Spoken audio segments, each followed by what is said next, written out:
Are we okay to get started, Janine? Do you need anything? Yeah, are you okay?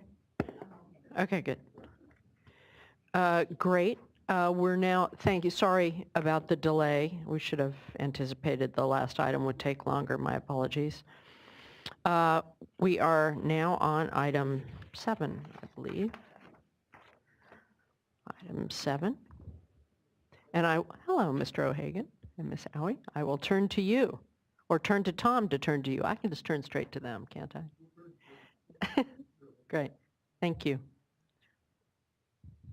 Good afternoon, board members and members of the public.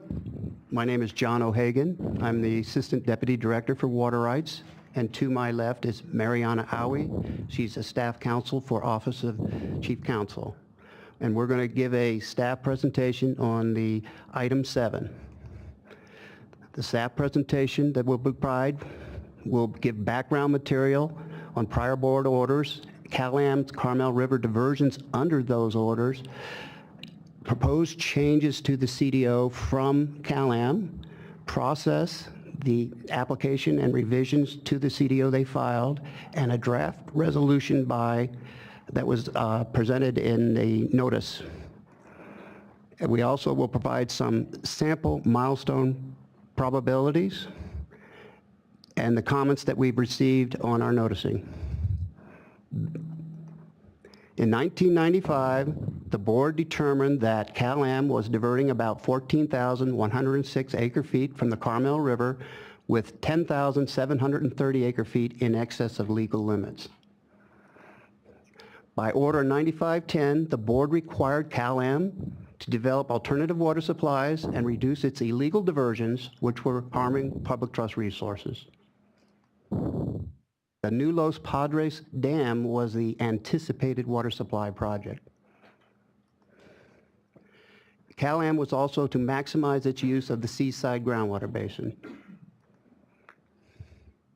In 2009, 14 years later, CalAm had not developed projects sufficient to offset its illegal diversions from the Carmel River. By then, steelhead in the river had been listed as threatened species. The State Water Board held hearings, and then on October 20th, 2009, the board adopted Order 2009-60.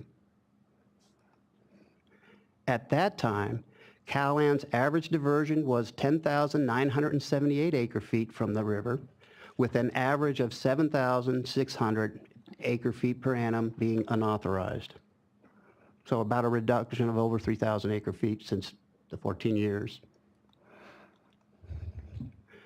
Order 2009-60 is an enforcement action, requires an end to unauthorized diversion.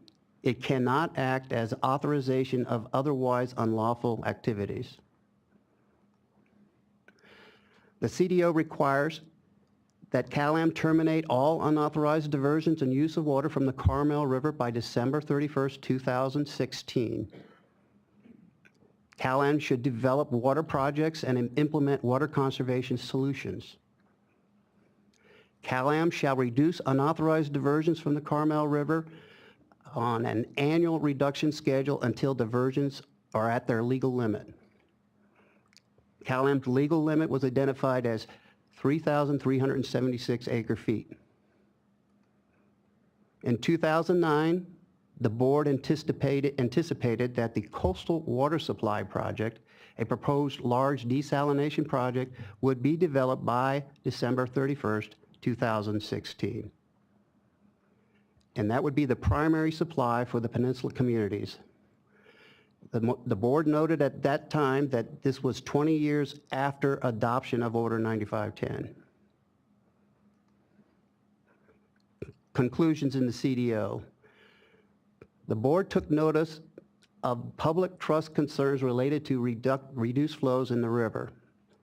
The lower 6.5 miles of the Carmel River bed are dry for 5 to 6 months of each year. The steelhead is a threatened species. The river has been declared to be critical habitat for steelhead. Section 19.2 of the CDO further found these issues dealing with this. As you can see, the board was concerned with the community's support for a project.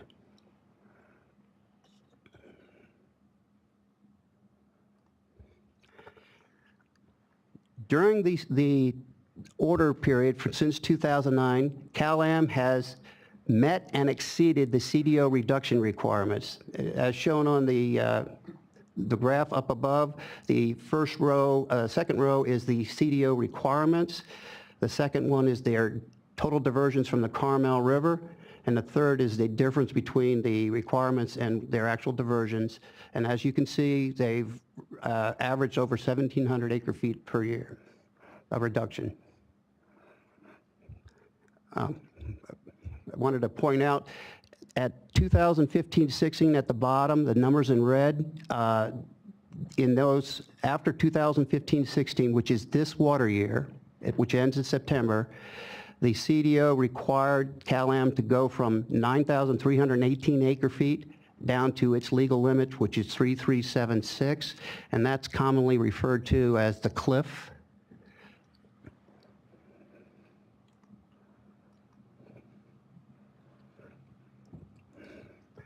Proposed changes that were proposed by CalAm to the CDO. CalAm stakeholders and staff met over 2 years period to discuss potential changes to the CDO. Agreements reached on framework, but not on specifics. So framework included milestones, step downs in diversion, if not met, and credits within limits.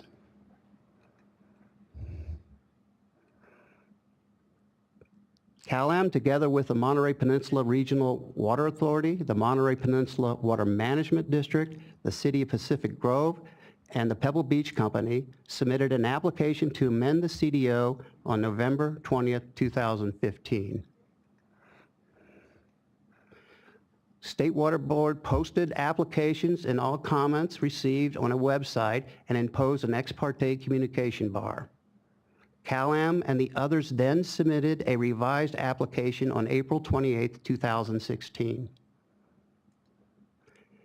CalAm's revised the application in light of changes to the California Public Utility Commission's schedule for decisions on the Monterey Peninsula Water Supply Project, which is the proposed new desalination facility, and Pure Water Monterey Agreement. These are the changes that have been requested in the application. Extend the CDO compliance deadline for 5 years to December 31st, 2021. Set an effective diversion limit, or EDL, of 8,310 acre feet per annum, starting in 2015-16, this water year, and extending to December 31st, 2021. Set milestones to be met for water year 2017-18 to the end of the CDO. Double click. Reduce the effective diversion limit by 1,000 acre feet per annum for any missed milestone. And then credits can be earned when total river diversions are less than the effective diversion limit. Credits used to eliminate or reduce a 1,000 acre foot per annum penalty for a missed milestone. They can be used for that, and there's an unlimited credit carryover year to year. Pebble Beach and Malposa diversions increase the effective diversion limit. New water rights supplies increase the effective diversion limit by 50% of the amount. If a milestone is met late in the next water year, the application proposed that the assessed penalty would be removed. Pure Water Monterey diversions have a 1-to-1 reduction in the effective diversion limit.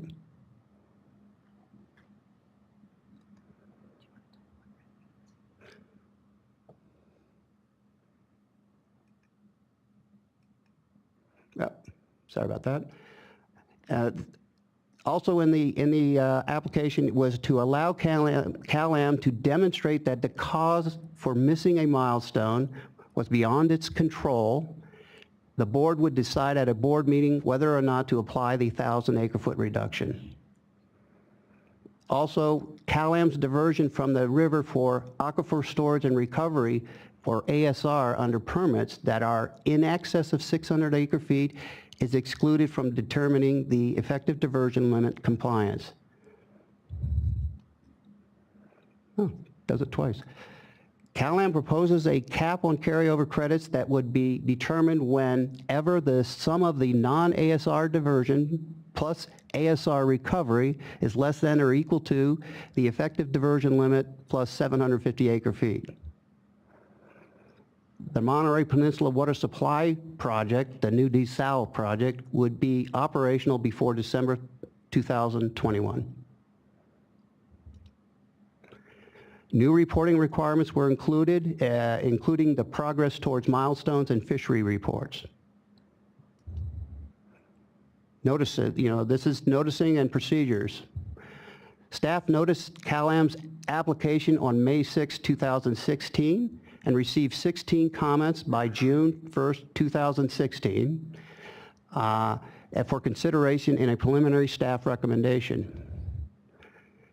Staff then issued a staff rationale document and preliminary staff recommendation on June 17, 2016.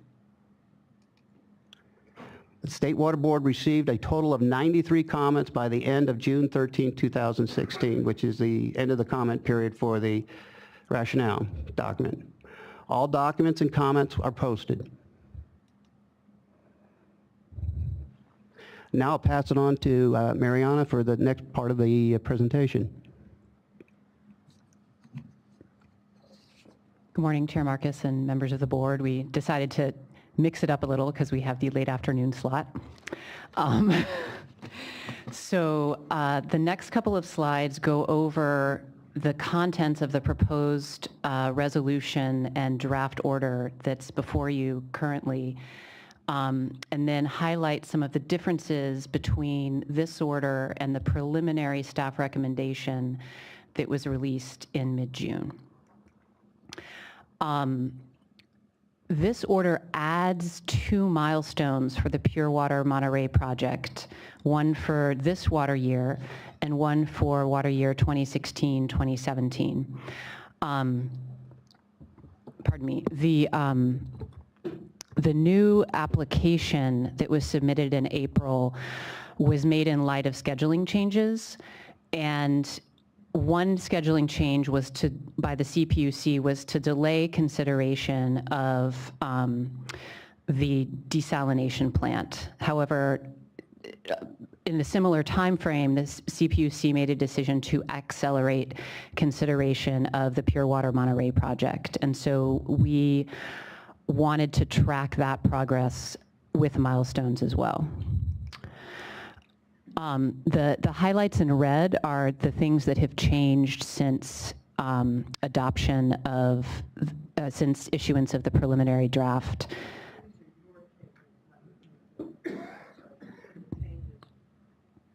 Green.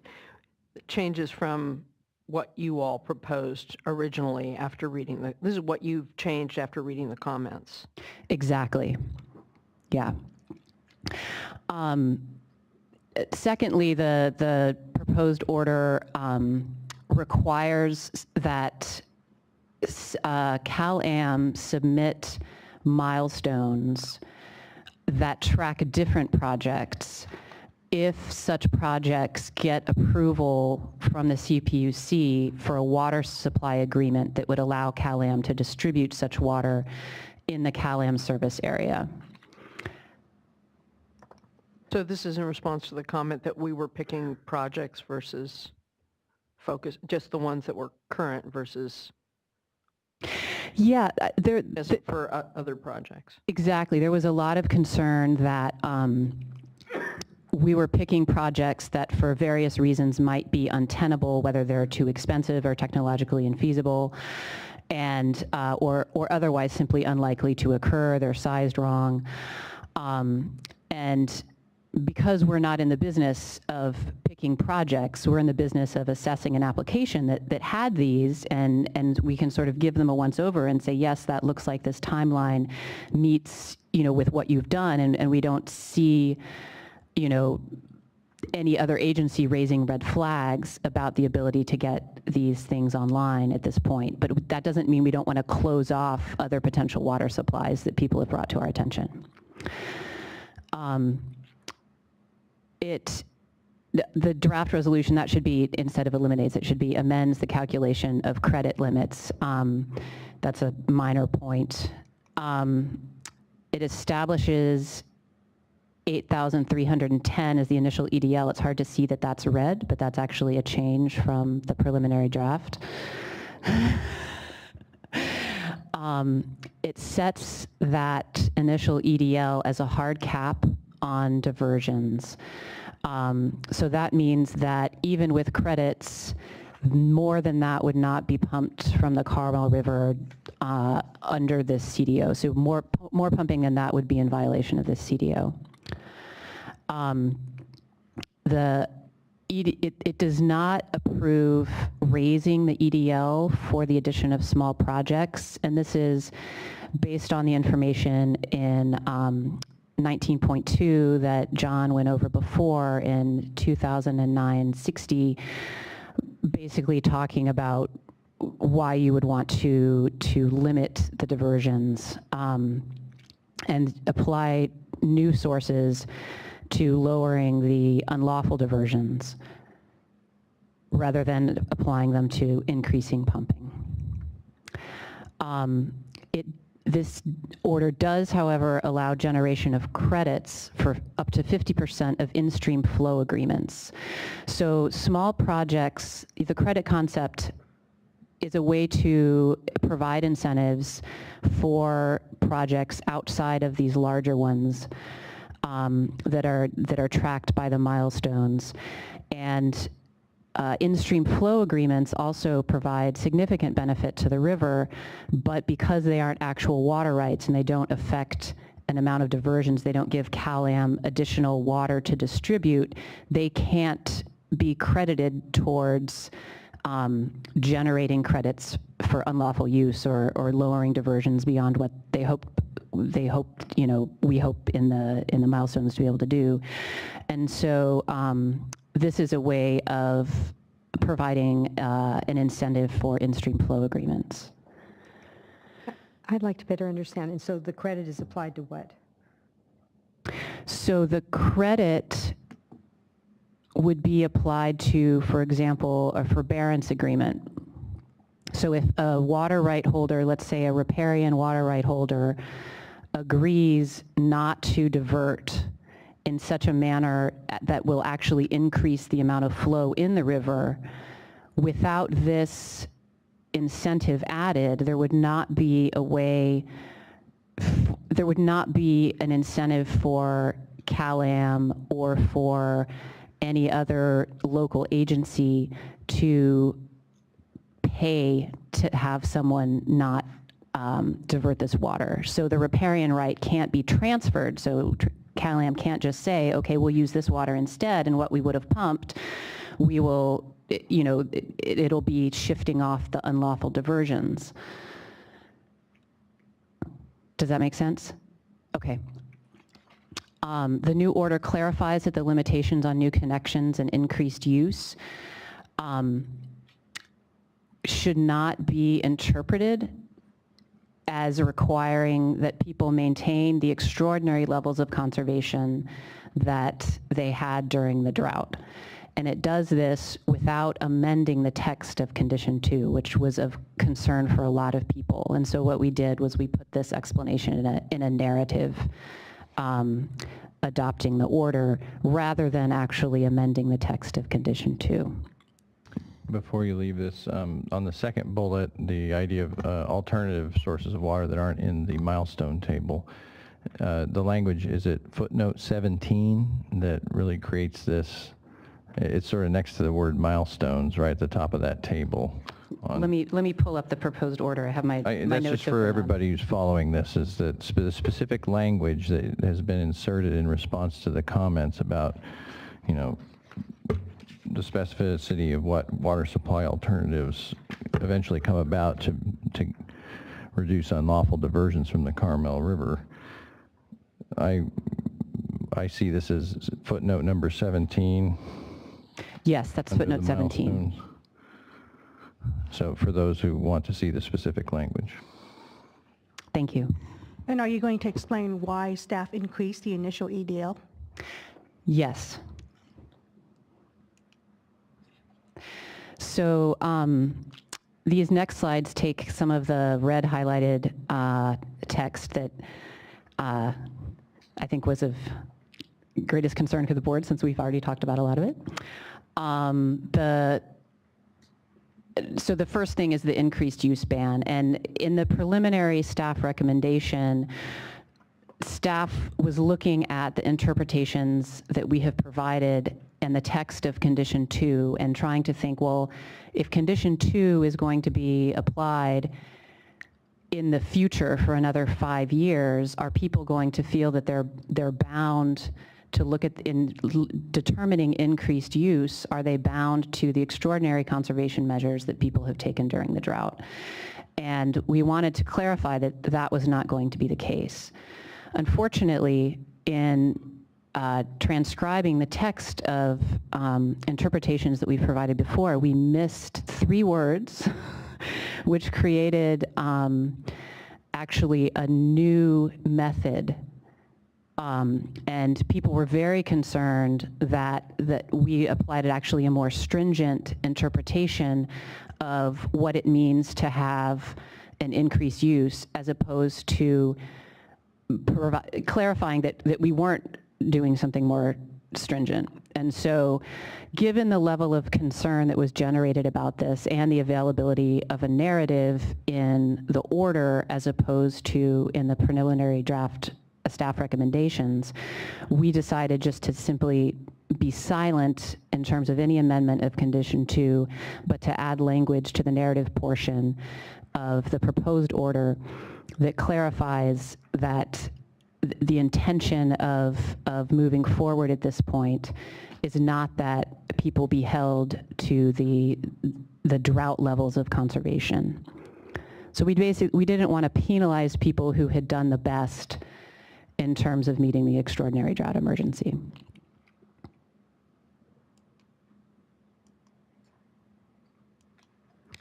I'm trying to move forward. Okay. So Tam's question, the Line strikeout, or they just get a new one? they just got a new one. That's what I have. Okay. And that was condition 2 of the original 95-10 order? That was condition 2 of 2009-60. Thank you. So the preliminary staff recommendation had suggested an initial effective diversion limit of 7,990 acre-feet per annum. The 8,310 number that was proposed is, you can look at that number in several different ways. One is it's approximately 1,000 drop from the maximum diversion level that was in 2009-60 for this year. Now, if you add up the approximately 200 acre-feet per annum that people were expected to make in under 2009-60, it's sort of like front-loading all of that. And so you reach the 1,000. It's also sort of a significant number. Staff was focused on the idea that that number was approximately the 5-year average, using the most recent 5-year data. And so we were focused on the idea of, here's a number that's not going to allow an increase, therefore we're going to maintain any benefits to the stream that we have that have been accomplished in recent years. So So between November 2015 and our issuance of a preliminary draft proposal, we got an additional year of information. And we also realized as we were processing this that we were not doing an apples to apples comparison as we looked at the averaging of the years. So when we took ASR pumping under a new calculation into account, so the new order moving forward encourages lawful diversions under the ASR where the diversions occur during winter storms and there's a bypass flow requirement. So it has, they're made under public trust requirements. So we wanted to change the numbers to more of an apples to apples comparison. Commenters, after we released this number, commenters sent new information that indicated that dropping that level by 320 acre-feet per annum would cause, if you looked at the level of use, the level of demand in the watershed, and if you looked at the planned decreases in water availability from the Seaside groundwater basin, we saw that starting in water year 2017-2018, there would already be a discrepancy in the ability to meet this EDL unless there were additional projects implemented or additional conservation above what had already been achieved in one of the worst droughts in tract history in the state of California. And so, we're allowed to say that now? Okay.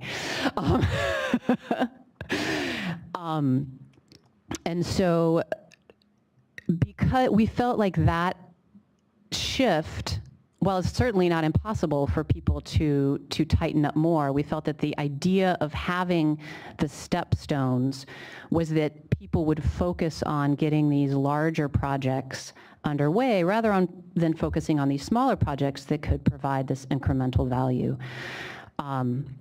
And so we decided that it was more consistent with a stepstone structure to stay with the original number that had been proposed, which was 8310. And our decision in this was also augmented by the fact that the two environmental organizations that had originally opposed the setting the limit at 8310 had changed their minds in light of bringing the schedule of Pure Water Monterey forward, and also in light of the Rancho Cañada in-stream flow dedication, which is for 300 acre-feet. It's an in-stream flow dedication of water that would have been taken out to irrigate a large golf course very near the lagoon of the river. So it's very important habitat area, and it's the 300 acre-feet is roughly the same. So I think their calculation, and I'm definitely being less precise than they were in their letters, but that it basically offsets this difference of 320 acre-feet that we were proposing in terms of from the fish's perspective. And I know one of the questions you often ask, Chair Marcus, is that, well, are the fish going to be able to tell the difference if you set, if you change something? And so also nymphs, before the proposal, before the application came in, NIMPS had written to us in a letter that's also posted on our website, talking about improvements to the river and improvements to habitat that led them to believe that moving forward under an 8310 would not lead to jeopardy while the projects were being developed. So we looked and nobody commented, oh, we're very, very glad you dropped it to 79. No outside commenters commented, we're very glad you dropped it to 79.90 because 8310 was wrong. Now the commenter, yeah, so no comments like that. So in the face of all of these things, feeling that the 8310 was really a better expression of the stepstone method that staff had decided to recommend, that we were getting support from the environmental community, and from, as far as we could tell, that it was not contrary to what NIMS had suggested, and in light of the forbearance agreement that was reached, we decided to change our recommendation to 8310 for the initial EDL.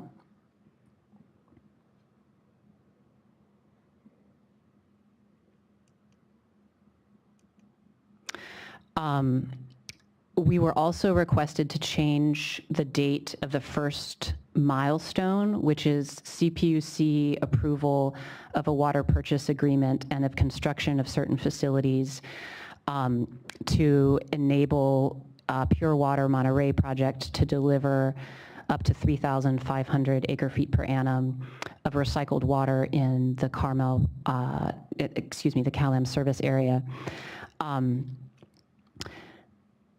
Our initial milestone date was set for two reasons: one, to coincide with the end of the water year, and one, was based on CPUC's initial letter to us stating that they intended to make a decision on this issue in mid-August. There's been a little bit of uncertainty that's been injected into that process, and the applicants have requested that that first milestone be shifted to December 31st. Just simply in terms of measuring compliance. So if that fails, the full 1,000 acre-foot reduction would still occur in water year 2016-2017, because there's a full year through which to measure that that compliance.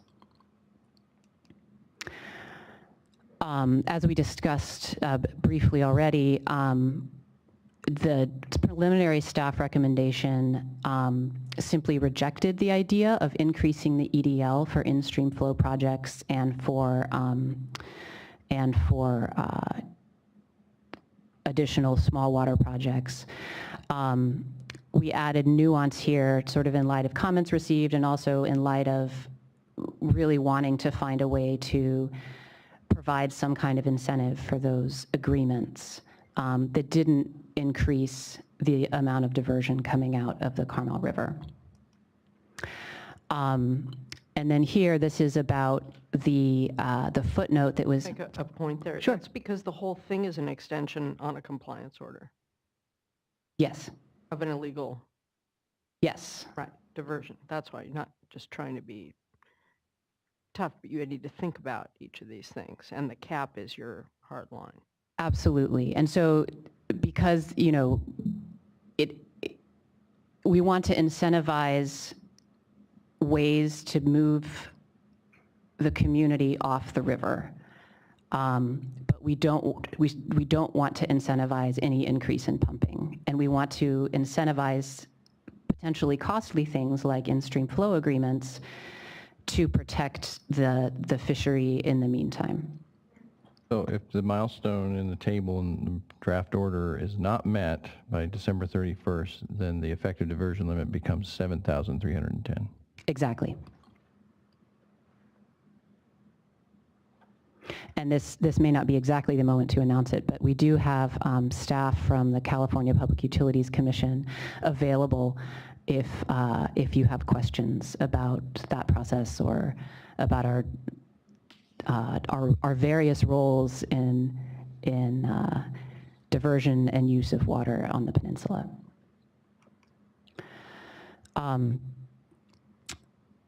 Staff is also recommending a change from what we had before in the trigger for the when we would want revised milestones. What we had initially come out with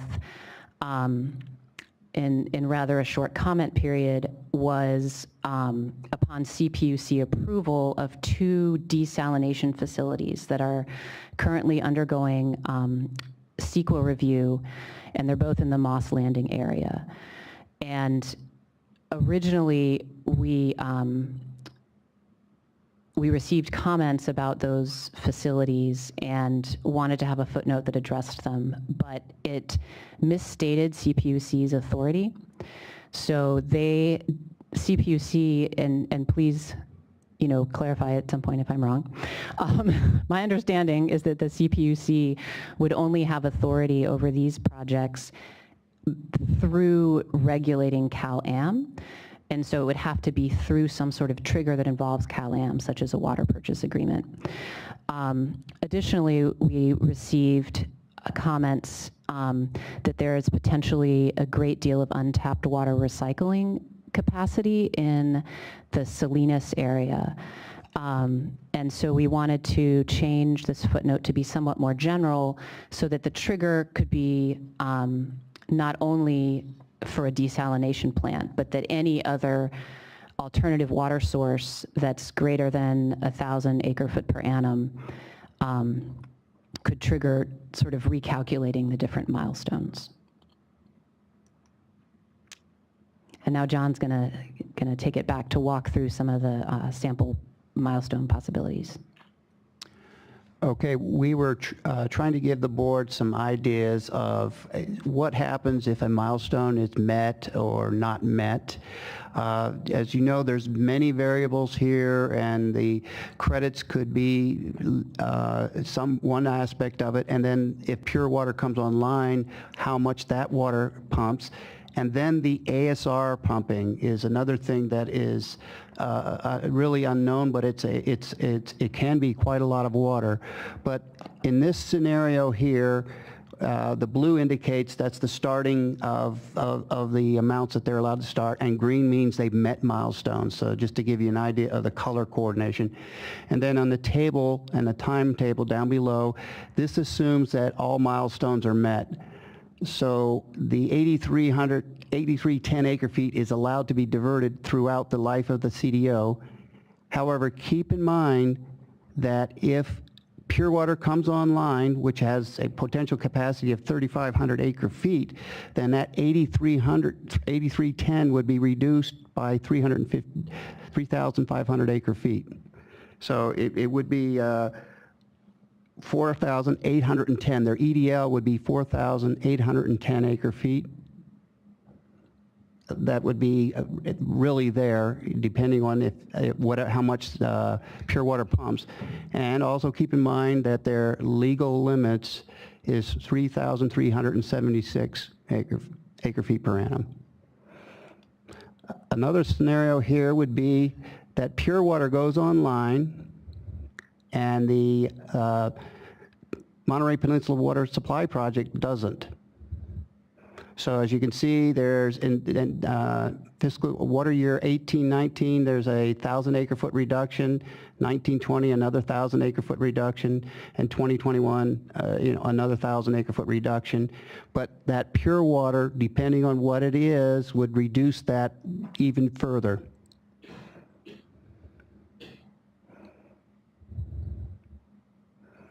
Because there's a 1-to-1 reduction in that. So in that one, let me get to this one. The effective diversion limit, let's say if they put pure water online at 18-19 and it was pumping at 3,500, the effective diversion limit would be 3,810 acre-feet per annum, which is, and their legal limits is 3,376. So as you can tell, with pure water on there is an actual reduction during these years as pure water comes online. So the effective diversion limit is still going down. And I'm struggling a little bit with those floating 3,500s. Could you explain what that means? Does that get added to the effective diversion limit? No, pure, it's a 1-to-1 reduction. So the maximum that we feel that would be pumped is 3,500 acre-feet per annum. We just put the total there, but it could be 0 to 3,500 acre-feet depending on what's pumped. Right, and So you subtract that off of the effective diversion limit.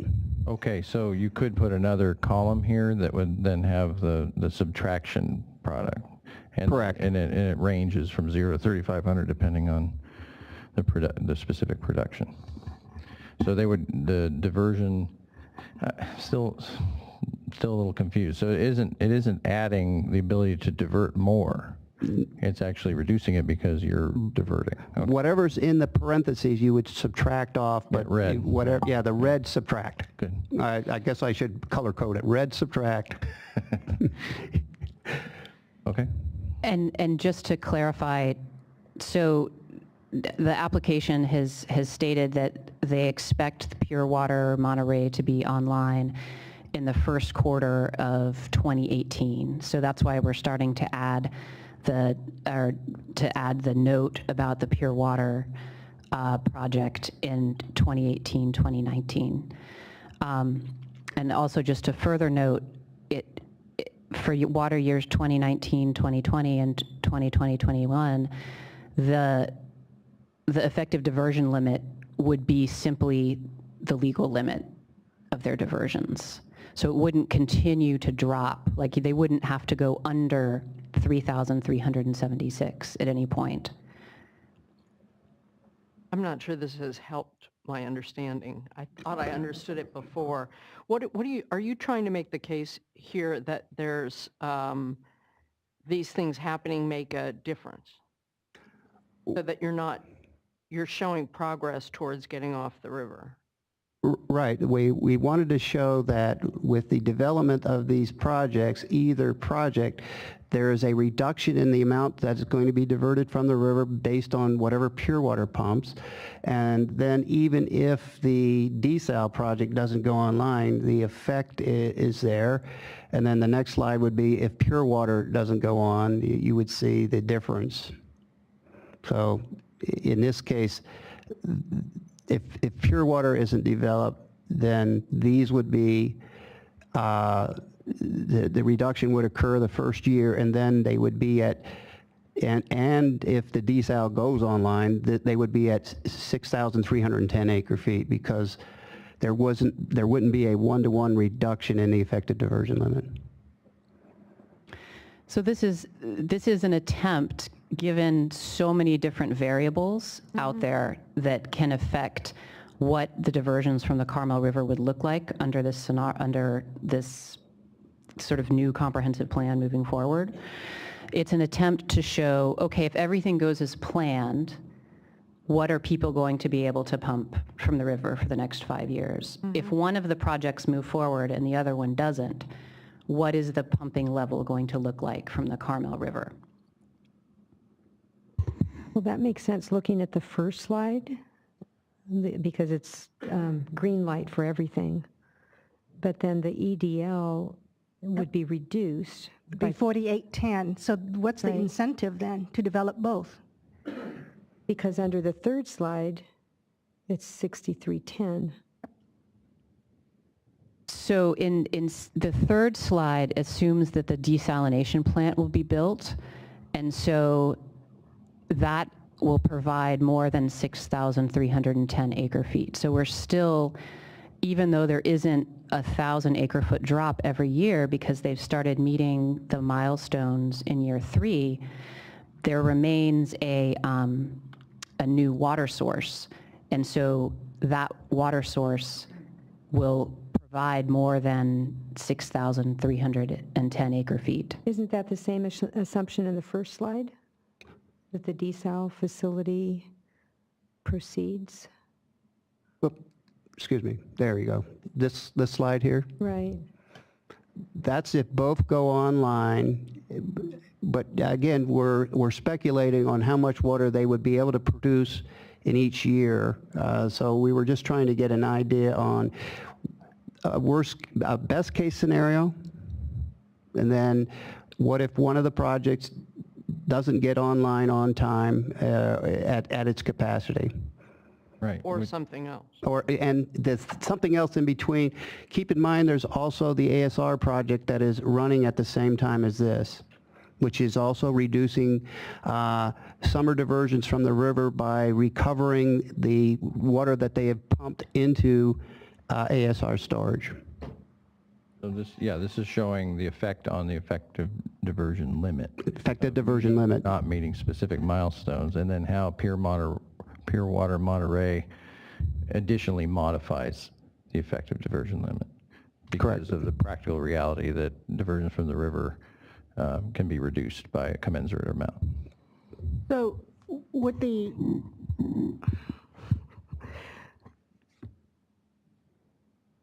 so I think what you're saying, because just looking at these 3 slides, there seems to be a disincentive to complete both Pure Water and desal, because then the EDL goes to 4810. But I think what you're suggesting is that the completion of those projects would provide additional water, therefore the total water supply would be much greater. Okay. Yeah. Correct. Yes. So I think this doesn't really illuminate what you're trying to illuminate. That's all I'm saying. I mean, Okay. The point is that you don't get the stair-step cranking if these things start coming online. Otherwise, you get the stair-step cranking down as an incentive, but there are ways in which the river does better by these projects coming in, as well as the people in the community. But I don't think we should spend a lot more time on these charts, because they have not done what you right. intended them to do. I thought All right. reading it was easier. I'm sorry. Okay. Okay, so, Folks are more interested in how the ASR works and how the credits work and all of that, forbearance agreements and all of that. How each of those things is an incentive to get a little bit better. But again, the premise is that we're considering granting more time on an illegal diversion, which is a huge deal in the water rights world. It may not feel that way, but a lot of progress has been made, and we're hoping for even more. And folks came together with a proposal, right? It is a big deal to extend this. It's just, I don't want people to take that for granted. Absolutely. absolutely. Okay, today the board is facing a decision similar to the decisions in 1995 when the new Los Padres Dam was the identified solution, and again in 2009 when the Coastal Water Supply Project was assured to be online by the end of 2016. Should the board give Cal-Am and the Monterey Peninsula community a third swing before striking out, and why? Factors supporting adoption of the proposed order and resolution. Support development of large water supply projects sufficient to end all unauthorized diversion. This is proposing that. More resources are now being dedicated to protect the Carmel River Public Trust resources. There is more stakeholder support based on the co-signed application to change the application and a portfolio of project solutions that did not exist in 1995 or 2010, or 2009, excuse me. So staff recommends that the board adopt the proposed resolution and order.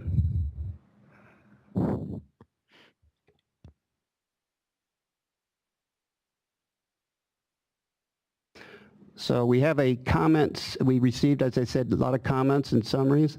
This is just a breakdown of high-level comments that came in. As you could tell, the majority of the comments that came in were in support of Cal-Am's joint response letter, which requested the EDL of 8310, an increase of small projects, in-stream flows, postponement of the milestone until December 31st, and then no hard cap to the EDL. There was some commenters dealing with the ratepayers and how this would affect them and their cost. And my understanding is that the ratepayers are going to be making a separate presentation because their issues are pretty complex. Yep. Any questions? At the risk of referring back to the charts that confused everybody. I know. If you like it, go ahead. Just help me understand, one of your rationale for approving this is so that we will avoid the cliff in 2021.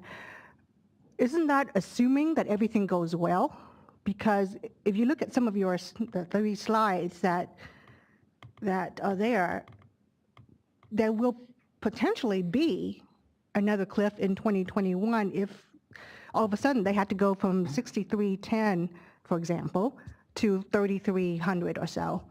And so how is that avoiding the cliff in 21? So one slide that we did not make was if nothing moves forward, and in which case the EDL marches down by 1,000 each year. And then we're at lawful limits by the end of the CDO period. So we didn't, that is an illustration in the proposed order itself. And so we didn't make a slide showing sort of how that would play out. We were hoping to show, because at the time of the initial application, the timing for the Pure Water Monterey project aspect and the desal plant aspect, they were on a joint timeline. They were both supposed to go online at the same time. Because the CPUC agreed to accelerate Pure Water Monterey, we thought, erroneously, that it would be helpful to sort of play out how Pure Water Monterey coming forward affects the stepstone, particularly if one project moves forward and the other one does not. So we should perhaps have included the assumption, instead of separating out the 3,500, we should perhaps have just assumed that once the project was built, it would start delivering 3,500, because I think that is that's the working assumption here. So for this example, if the milestones are met for the Pure Water Monterey project, and the Pure Water Monterey project goes online and starts producing 3,500 in 2018, 2019, they will be at the lawful limit in 2019, 2020. Mm-hmm. If in the next one, Pure Water Monterey is not built, but the plant itself is built, then the plant itself will be operating by the end of 2021. And even though the step down isn't as graded as it is in a worst case scenario, which is good, we don't want the worst case scenario.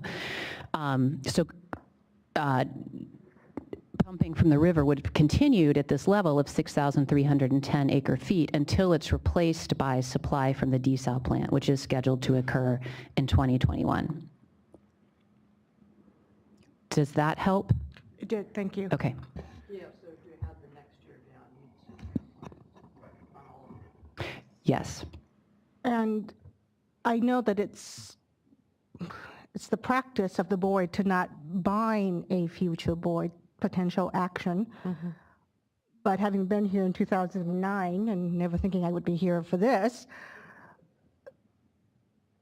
what's to prevent yet another attempt at a fourth swing at the bat? I'm sorry, a fourth what? Swing with the bat. To use John's analogy. Well, that's the baseball rules. Baseball metaphor, No, if I ever heard one. Basically, for that we turned to the worst case scenario, which unfortunately we don't have that chart up in our presentation, but if you turn to the proposed order, mm-hmm. The audience has it faster than I do. Page 24. Thank you. That chart shows that if no milestones are met, that the EDL will draw down to a lawful limit actually in 2020, 2021. Yes, I see that, but that does not preclude yet another request to this board to modify this order. That's true. So part of... it seems to me that at least one indication as to whether or not that request might come is we will see every year Yeah, that's good. a decrease of 1,000. And so if I will know if milestone 1 and 2 are in or out, but that doesn't eliminate the decrease each year. So we'll essentially have 2 opportunities to observe. It doesn't mean that some future board won't, make a decision otherwise, but. If I could just supplement what you were saying, Fran, one of the additional requirements that's would be imposed through this change is a requirement that there be an annual report filed with the deputy director 120 days before each milestone deadline that indicates whether or not they're likely to meet that deadline. I think CalAm's interest and the Peninsula water users' interest in this is being able to put a case in front of you about if a milestone is not being met, why maybe the 1,000 shouldn't be imposed. I think that's part of it. I think, and that is, that would potentially come before you for consideration. If the other thing that it does, however, is gives everybody a planning window. So instead of saying, okay, here we are, we're pumping, our average use is 8310-ish, and we're suddenly being asked to go to 3,700-ish in 1 year to do a 4,000 drop from what's been happening, is that it's a discussion about a much smaller drop. And how can you actually make that drop happen? And so in a sense, if things do not go well for developing new water supply projects on the Monterey Peninsula, then this would initiate a long-term planning period that says, okay, how are you going to get to 1,000 here?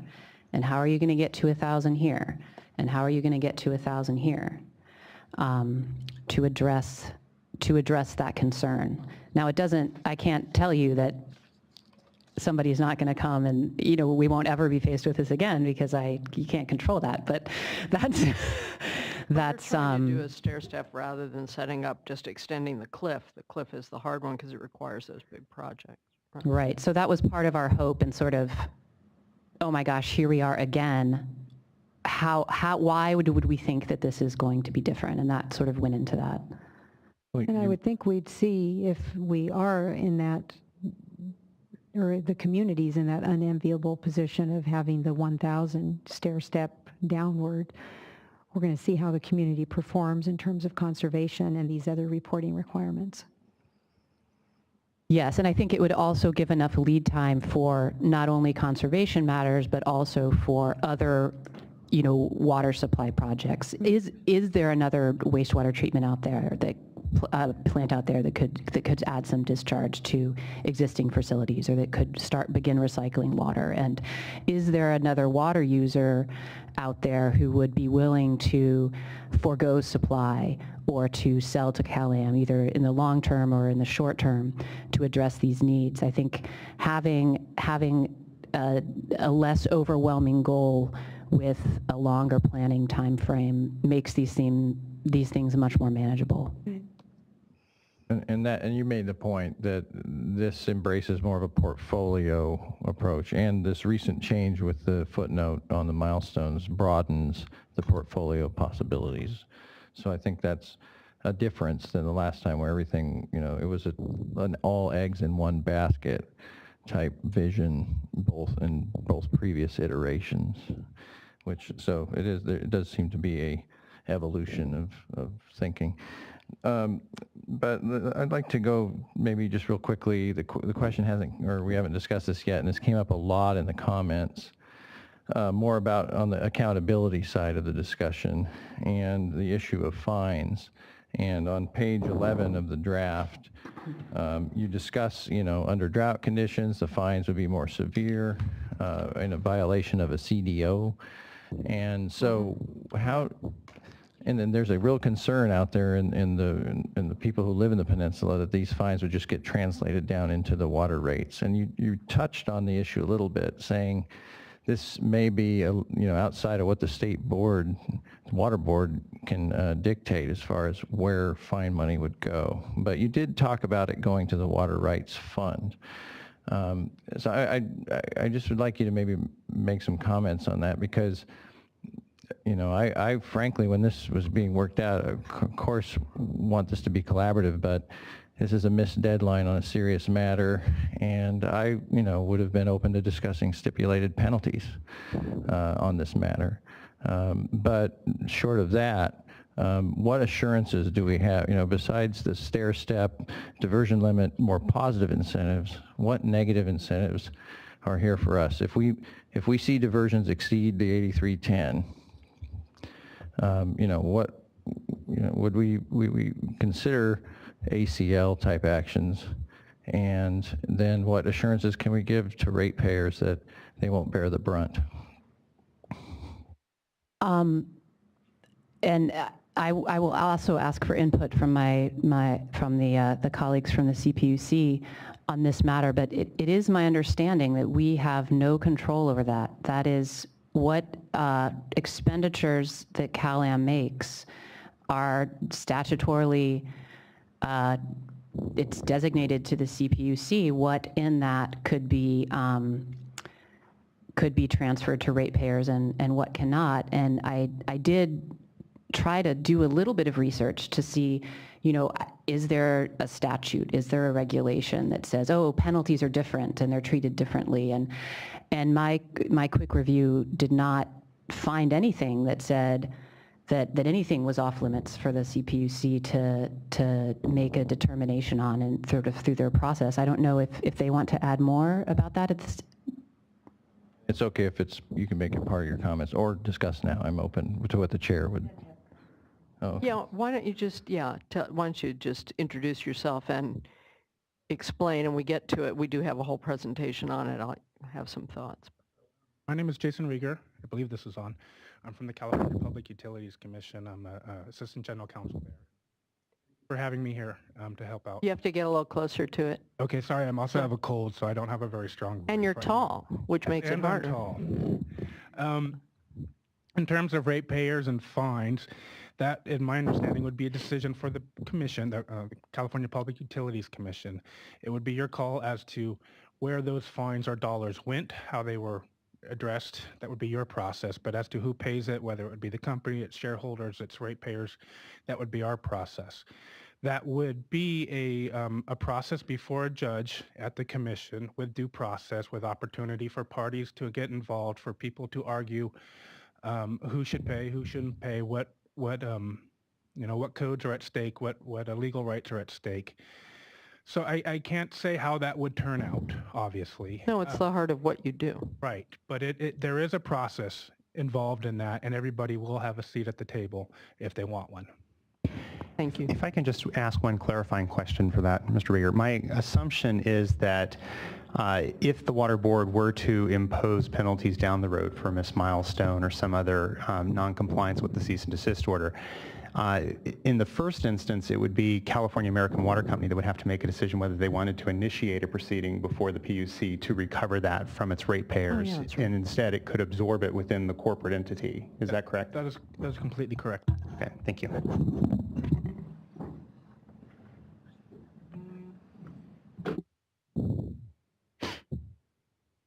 Did you want me to talk more about our enforcement process at this point, or does that, okay.